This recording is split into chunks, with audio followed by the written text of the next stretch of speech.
स्वागत दोस्तों आपको अपने चैनल के सामने मुद्दे यहाँ पर चलेंगे। सबसे पहले सबसे बड़ी टीम आपको बताएंगे दोस्तों, उत्तर प्रदेश की सियासत में कुटुंब परिवार के बाद अब सहभोज ने तहलका मचाया है। बता दें कि अचानक से 50 से ज्यादा विधायकों ने बंद कमरे में मुलाकात करने के बाद कुछ ऐसा कर दिया दोस्तों, जिससे उत्तर प्रदेश की योगी सरकार अल्पमत के मुहाने पर खड़ी होती हुई नजर आने लगी है। दोस्तों बताएंगे डिटेल में क्या है पूरा मामला, इसी के साथ में चलेंगे एक और बड़ी खबर की तरफ, जहां पर समाजवादी पार्टी भी लगे हाथ एक्टिव हो गई है। दोस्तों सपा के सबसे हाई प्रोफाइल नेता की ओर से भी दे दिया गया है बड़ा ऑफर। बताएंगे किस तरीके का समीकरण उत्तर प्रदेश के अंदर अचानक से बन रहा है दोस्तों, इस वक्त की सबसे बड़ी अपडेट आ रही है। इसी के साथ में क्या दिल्ली के अंदर मुख्यमंत्री को बदलना चाहती है भारतीय जनता पार्टी, बताएंगे आम आदमी पार्टी ने क्या नया दावा कर दिया है। इसी के साथ में एक एक करके चलेंगे आज की सारी बड़ी बिग ब्रेकिंग न्यूज अपडेट की तरफ दोस्तों। लेकिन उससे पहले अगर आप भी मानते हैं कि उत्तर प्रदेश के अंदर ये जो सहभोज का कार्यक्रम बुलाया गया है, ये भारतीय जनता पार्टी के लिए सबसे बड़ा खतरा साबित होगा, तो इस वीडियो को लाइक करके लाल बटन दबाकर चैनल को सब्सक्राइब करके बेल आइकन दबाकर कमेंट बॉक्स में अपनी राय जरूर लिखा बताएगा। दोस्तों चलते हैं सबसे पहले सबसे बड़ी बिग ब्रेकिंग न्यूज अपडेट की तरफ, जहां पर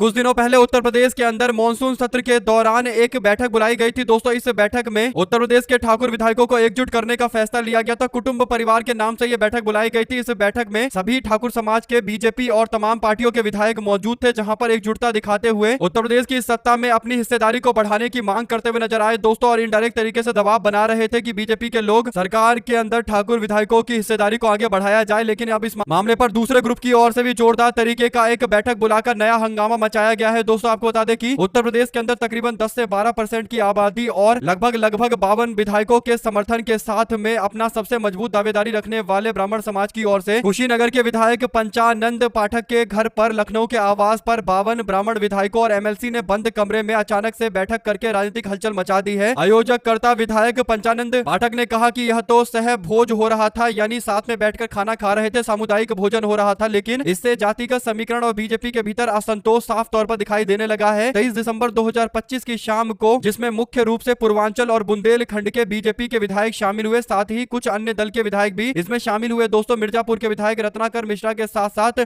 योगी आदित्यनाथ के करीबी शलभ मणि त्रिपाठी और एमएलसी उमेश द्विवेदी जैसे योगी आदित्यनाथ के करीबी चेहरे भी मौजूद थे। ऐसे में एक और रिपोर्ट आई है जिसमें बताया गया है कि अचानक से लखनऊ से एक फोन आता है और एक विधायक को बोला जाता है कि आप भी इस बैठक में शामिल हो रहे हैं, जिसके बाद वो विधायक वहां से अचानक चला जाता है दोस्तों। कुल मिलाकर ये फोन आना और एक विधायक का चले जाना, इससे पता चलता है कि कहीं ना कहीं लखनऊ में बैठे भारतीय जनता पार्टी के नेता इस बात से डरे हुए हैं कि आखिर ब्राह्मण विधायकों ने एक साथ क्यों बैठक की है, बंद कमरे में क्यों ये बैठक चल रही है। कुल मिलाकर दोस्तों ये बैठक पहले तो नॉर्मल बैठक बताई गई, यानी कहा गया कि केवल एक भोज चल रहा है, लोग आपस में बैठ रहे हैं, सहभोज चल रहा है, समुदाय का भोज चल रहा है, यानी एक जाति समुदाय के लोग आपस में बैठ कर खाना खा रहे हैं। लेकिन मामला कुछ और आगे निकल गया। दरअसल अपडेट ये आती है दोस्तों की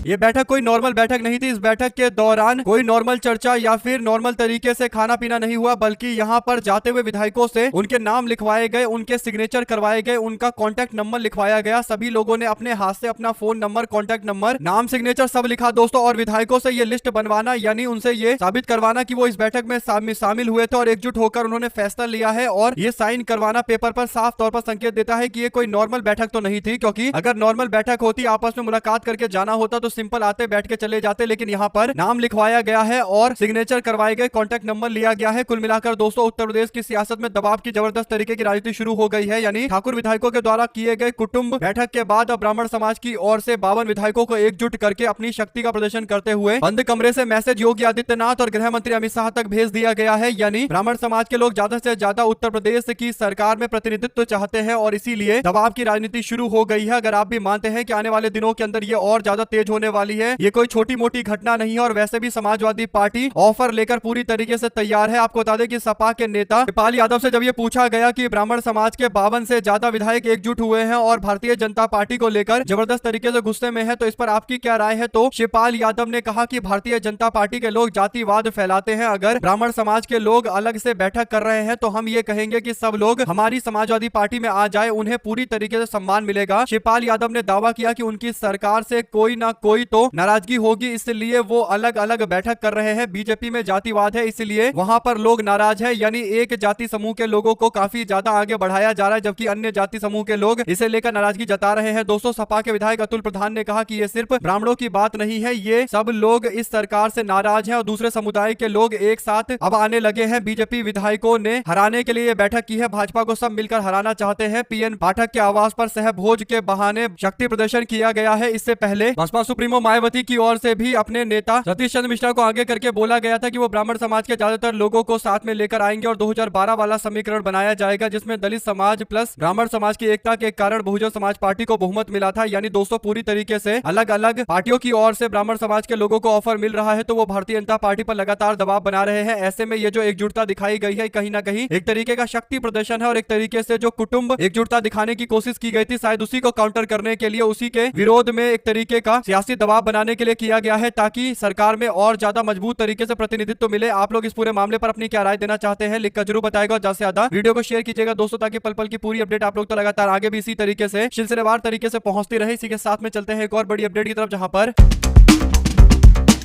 पॉल्यूशन के मुद्दे पर दिल्ली में भारतीय जनता पार्टी सरकार और आम आदमी पार्टी के बीच में टकराव लगातार बढ़ता जा रहा है। इस जंग में एलजी विनय सक्सेना की ओर से पूर्व मुख्यमंत्री अरविंद केजरीवाल पर किए गए हमले पर भड़की आम आदमी पार्टी ने दिल्ली की सियासत में एक नया शिगुफा छोड़ा है और एलजी के लेटर को उनकी नई लॉन्चिंग बताते हुए आम आदमी पार्टी के प्रमुख और पूर्व मंत्री सौरभ भारद्वाज ने कहा कि केंद्र शासित प्रदेश अब नया मुख्यमंत्री की ओर आगे बढ़ रहा है। इन दिनों अपने व्यंग्यात्मक शैली में भारतीय जनता पार्टी सरकार के खिलाफ वीडियोस लेकर आने वाले सौरभ भारद्वाज ने एलजी के लेटर पर नई गुगली फेंकते हुए मुख्यमंत्री रेखा गुप्ता पर निशाना साधते हुए कहा कि रेखा गुप्ता को हटाने के लिए एलजी को दोबारा सक्रिय किया गया है और जब तक नया सीएम नहीं मिल जाएगा तब तक एलजी को चलाएंगे, एलजी दिल्ली चलाएंगे। और भारद्वाज ने एकदम आगे बढ़ते हुए यह दावा कर दिया कि नया सीएम के लिए गृह मंत्री के घर पर बैठ के चल रही है। यानी सौरभ भारद्वाज दावा कर रहे हैं कि रेखा गुप्ता को हटाकर नया मुख्यमंत्री दिल्ली में लाया जाएगा। और जिस तरीके से रेखा गुप्ता को लेकर लगातार इमेज खराब हो रही है दोस्तों, और रेखा गुप्ता की जमकर आलोचना, कई लोग जमकर मजाक उड़ा रहे हैं और सोशल मीडिया पर वीडियो भी काफी वायरल हो रहा है जिसमें उल्टी सीधी बातें रेखा गुप्ता की काफी वायरल हो रही है। कभी कूड़े के पहाड़ के पास जाकर बोलती है कि तुझे जाना पड़ेगा भाई, कभी नेताजी सुभाष चंद्र बोस का नाम लेने की जगह नेताजी पैलेस बताकर उनका अपमान कर देती है, कभी कहती है कि AQI यानी पोल्यूशन नापने के लिए थर्मामीटर का इस्तेमाल होता है, यानी AQI को टेम्परेचर बताया जा रहा है। तो उल्टी सीधी बातें लगातार रेखा गुप्ता की वायरल हो रही है दोस्तों, जिसके कारण रेखा गुप्ता की छवि खराब हो गई है। और भारतीय जनता पार्टी जिस रेखा गुप्ता को एक ब्रांड बनाना चाहती थी दिल्ली के अंदर दोस्तों, वो वैसा हो नहीं पाया और भारतीय जनता पार्टी रेखा गुप्ता को सही तरीके से लॉन्च नहीं कर पाई राजनीति में। और कहीं ना कहीं आम आदमी पार्टी ने जिस तरीके से टारगेट कैंपेन चलाया उसका व्यापक असर देखने को मिला और रेखा गुप्ता की छवि काफी खराब हो चुकी है। ऐसे में भारतीय जनता पार्टी कहीं ना कहीं इस पर विचार जरूर कर रही होगी कि इनको हटाकर कोई नया मुख्यमंत्री बना दिया जाए। लेकिन क्या ये रिस्क दिल्ली में ले पाएंगे? और लेना भी है तो अभी लेना पड़ेगा, क्योंकि अगर 2-3 साल के बाद रिस्क लेंगे तो वो और बड़ा रिस्क हो जाएगा। शुरू में अगर हटाकर किसी और को बना दिया जाता है तो भी थोड़ा बहुत मामला कंट्रोल में रहेगा। आप लोग क्या कहना चाहते हैं लिखकर जरूर बताएगा। आम आदमी पार्टी के नेता के दावे में कुछ हद तक तो हकीकत जरूर हो सकती है। साथ साथ दोस्तों ठाकरे बंधु